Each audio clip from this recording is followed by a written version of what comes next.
Bonjour à tous, on se retrouve pour un nouvel événement. Aujourd'hui, le The 5 Corps se dispute à Pau sur le parcours des 1600 mètres sur la PSF, piste en sable fibré.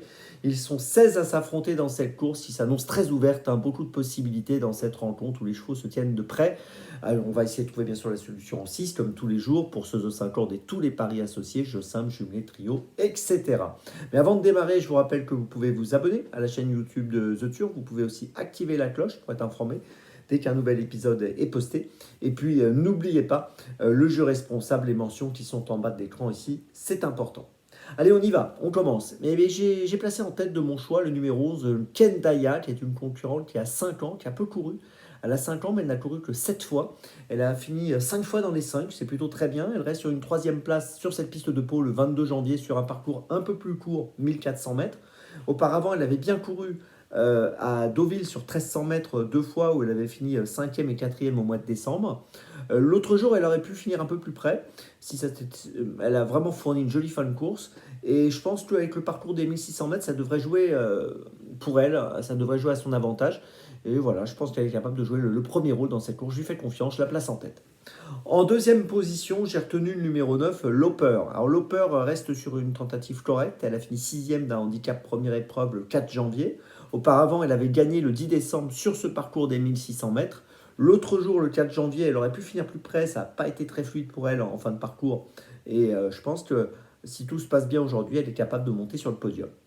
En troisième position, j'ai placé le numéro 6, El Torero. Alors lui aussi, il a couru la course du 4 janvier dont je vous parlais à l'instant. Quand Loper a fini 6e, El Torero a fini 5e. Donc sur la foi de cette ligne et sur sa réussite également PSF, puisqu'il a couru 5 fois PSF, il a fini 4 fois dans les 5. Je préfère le garder et je le place sur le podium. En quatrième position, j'ai retenu le numéro 4, Fly Dasp, qui a couru également la course du 4 janvier, handicap première épreuve sur 1600 mètres, dans laquelle il y avait El Torero 5e et Loper 6e. Et Fly Dasp avait terminé 2e ce jour-là. Si on prend ses 5 dernières courses, on l'a vu finir 4 fois dans les 4, donc il est en forme, c'est important. Donc je pense qu'il vaut mieux le garder avec nous. En 5e position, j'ai retenu le 14, en l'occurrence Weipa, qui vient de gagner un handicap 2e épreuve, toujours le 4 janvier, donc toujours le jour où les autres concurrents ont couru, mais pas dans la même course. C'était le handicap 2e épreuve, je viens de le dire.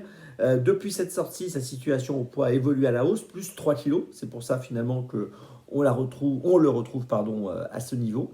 Et voilà, moi je pense qu'il peut peut-être encore jouer un bon rôle en bas de tableau, même s'il affronte des adversaires un peu plus chevronnés. Il est capable de prendre une 3, 4e ou 5e place à mon avis. Et puis en 6e position, j'ai retenu le numéro 2, en l'occurrence Dr. Ron, qui a fini 3e le 4 janvier dans le handicap première épreuve, dans lequel on avait donc, vous l'avez compris, Fly Daps, El Torero et Loper.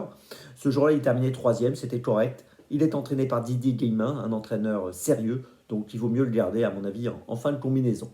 Je vous résume mon choix pour ce The 5 cordes très ouvert. Le 11, le 9, le 6, le 4, le 14 et le 2. Départ de la course aujourd'hui, attention, 13h55. On se retrouve maintenant demain pour Vincennes. Et d'ici là, avec The Turf, ça va aller.